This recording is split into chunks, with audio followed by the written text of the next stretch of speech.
Welcome to another Tybootha Deep Dive, where we will cover Laurence Freeman's book, A Pearl of Great Price. Right, Laurence Freeman. He's a Benedictine monk and also the spiritual leader of the World Community for Christian Meditation. You'll often hear it called the WCCM. Okay, WCCM.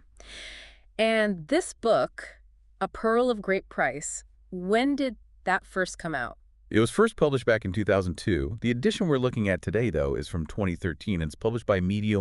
Which is actually the publishing arm of the WCCM itself. Exactly, yeah. So today we're really diving into, well, the heart of this book, aren't we? Its purpose, its main points, the teachings you find inside. That's the plan, to kind of unpack what Freeman is offering here about meditation and, what it might mean for spiritual life today. And the book, it starts with a pretty bold statement, doesn't it? That meditation is fundamentally simple. It really does. No difficult theories, no complex techniques to get your head around. He makes it sound very accessible right from the start. But there's a catch, isn't there? He immediately introduces this paradox. Simple, yes, but, well, simple isn't the same as easy. It takes commitment. Commitment, fidelity, he calls it. Yeah. And crucially, support. You need support to keep going. And that support, that's where the meditation group comes in strongly in the book. Very much so. The group is presented as a really valuable source of that support, that inspiration you need to persevere. And Freeman connects this to the wider world too, doesn't he? All the crises we see. Financial, social. Yeah, religious, political, environmental. Yeah. He lists them.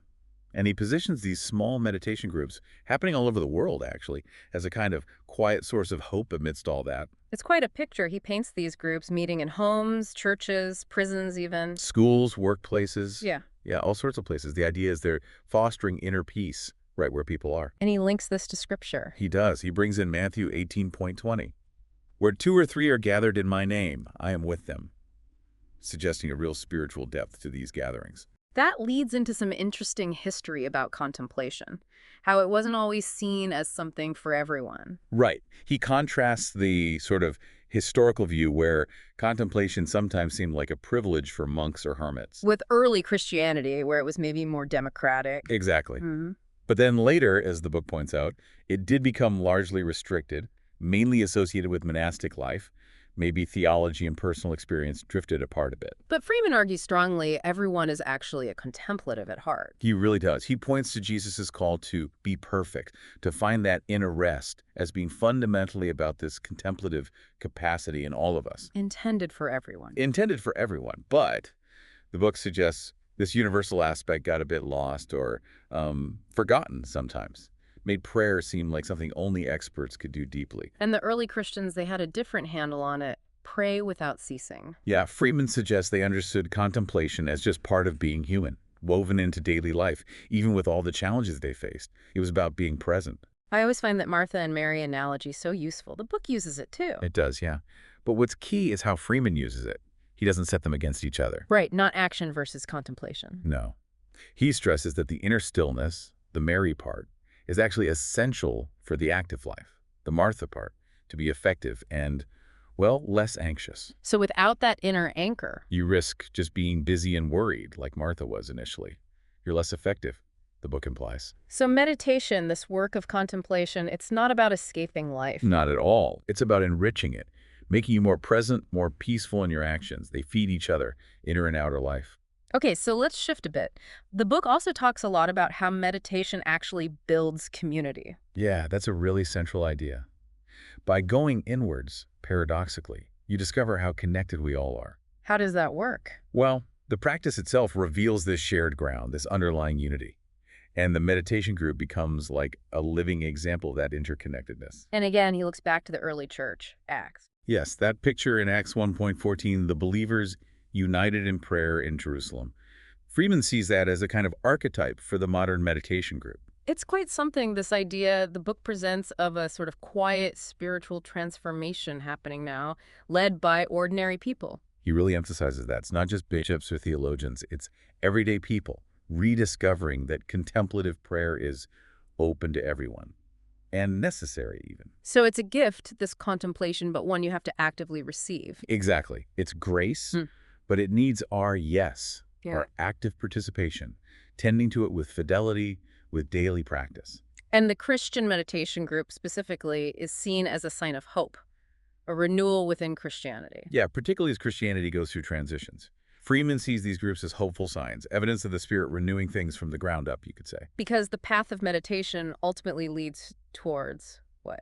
The silence of God? That's the term he uses, a deep inner silence beyond words and thoughts. And for Christians, he says, this is entering into the prayer of Jesus. Experiencing his presence within. Right. Encountering Christ within. And the evidence of this, the signs that this is happening. The fruits of the Spirit. Love, joy, peace, patience, all those qualities.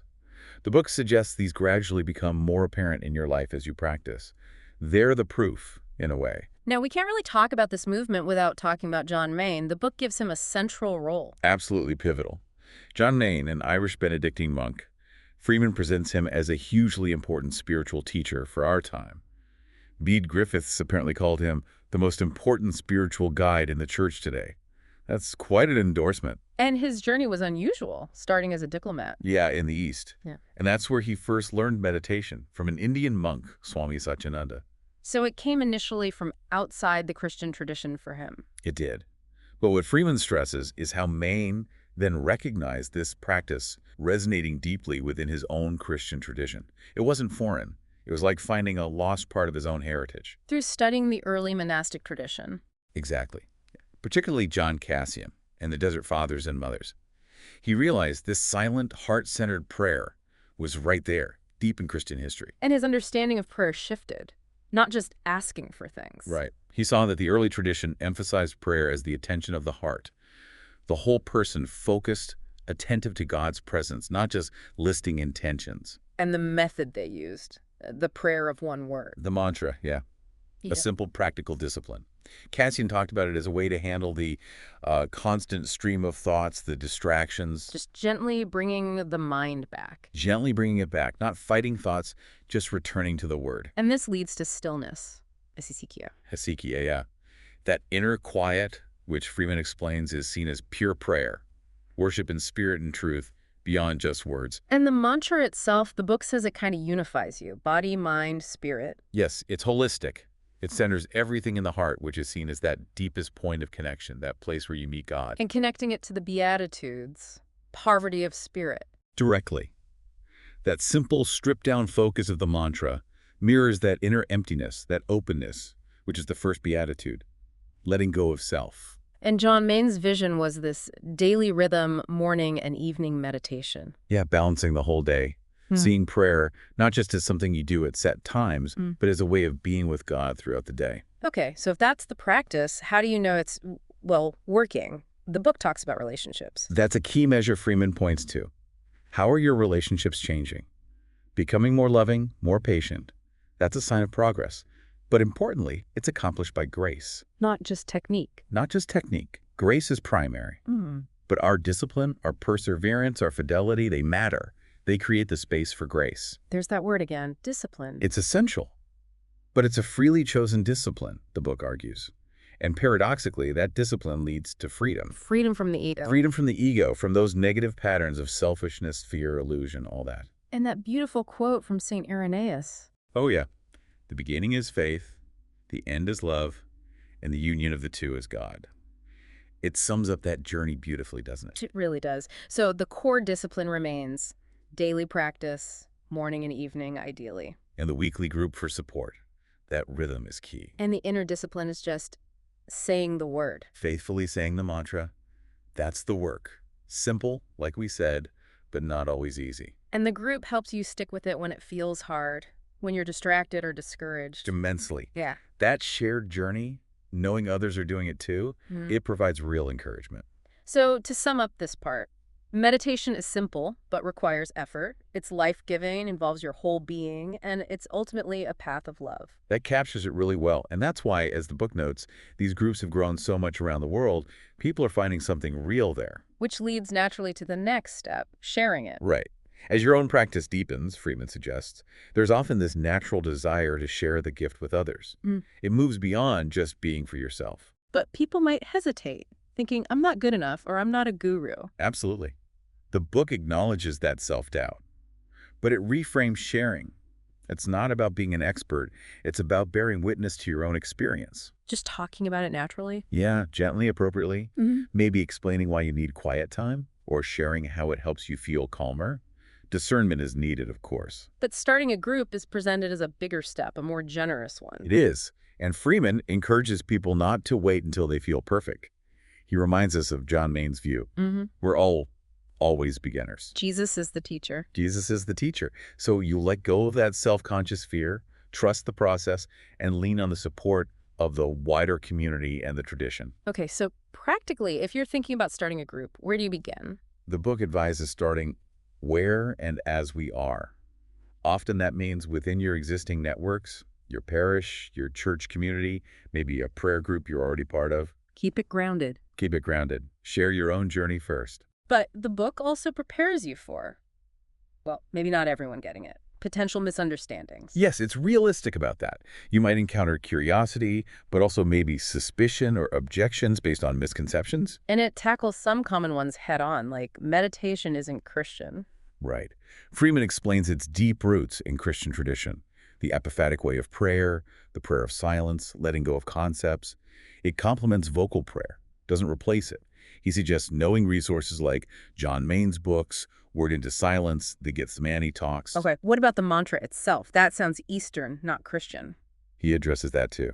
Points to John Cassian, The Cloud of Unknowing.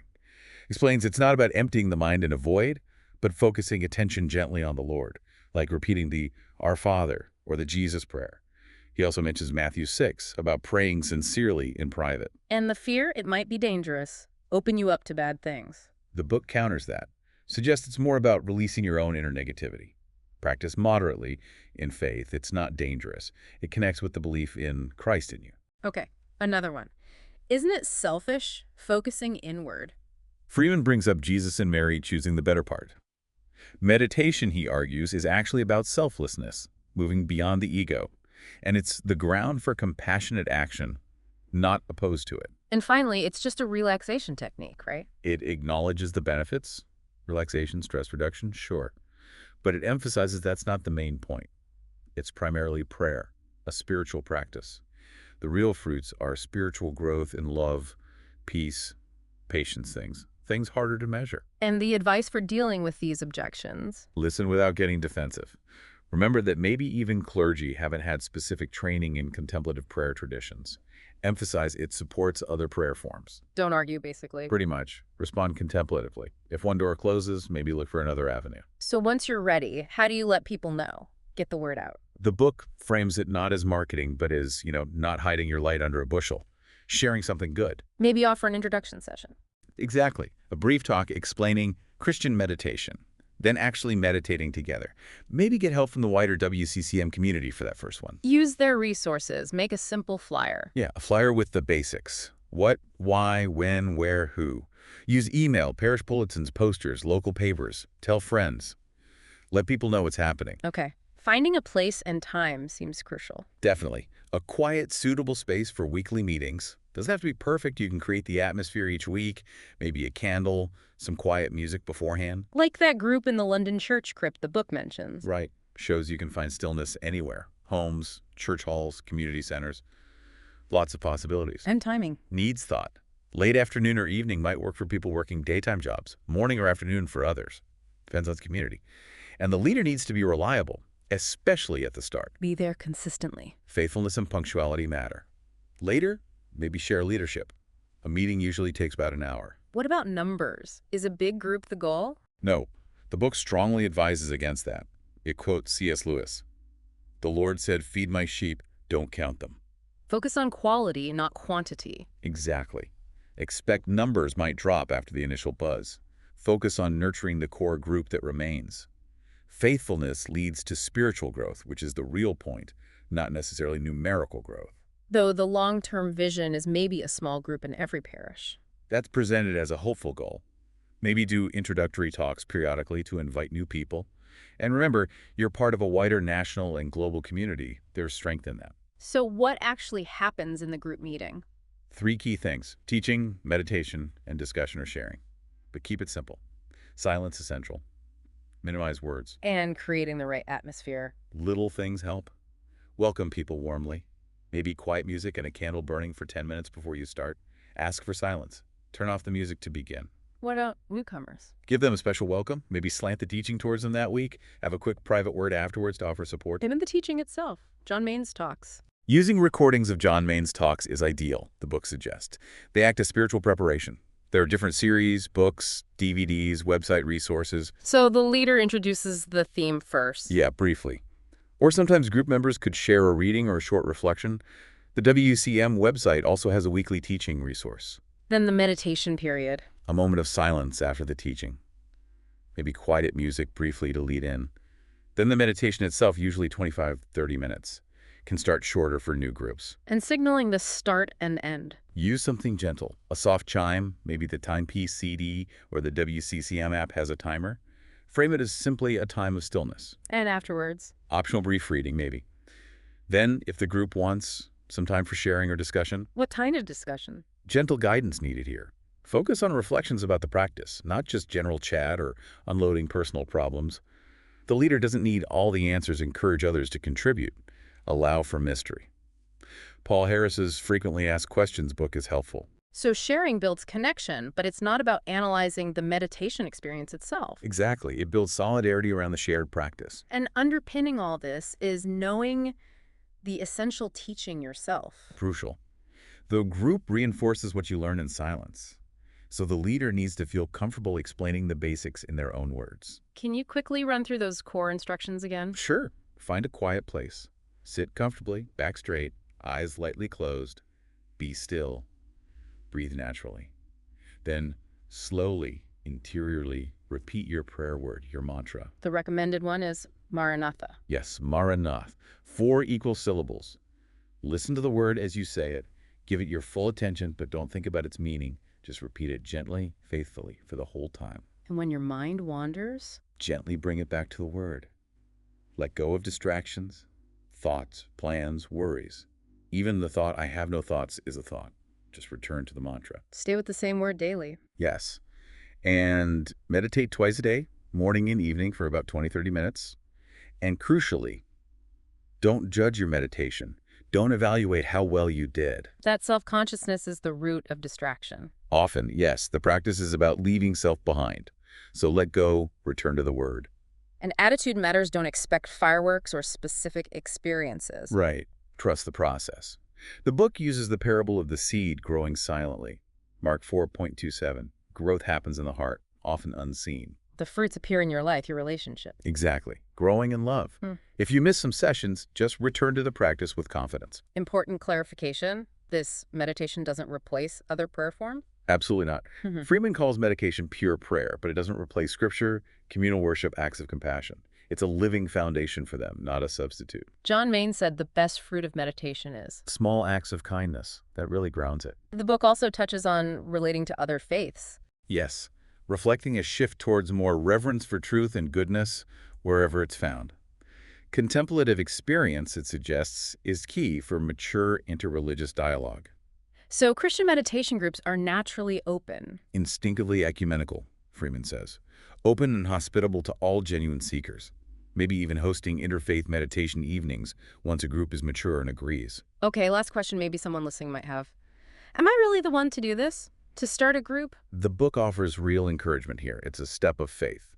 An enriching responsibility, yes, but you don't need to be an expert. Just committed. The teacher is within. The teacher is within, and the group becomes a channel for Christ's presence. It serves a purpose beyond itself. Nurturing journeys, offering silence. Exactly. This small community, nurturing spiritual journeys, offering that window of silence in a very noisy world. That's a powerful closing thought. Perhaps the true pearl of great price isn't just the individual experience of meditation, but actually the creation of these silent communities. Communities that offer such a profound counter-narrative to all the noise and fragmentation we see in modern life. What might the continued growth of communities like these mean for the future? For connection, for inner peace, not just for us as individuals, but maybe for society as a whole, something to consider. And perhaps explore the resources mentioned in the book if you're interested in learning more about starting or joining a meditation group yourself.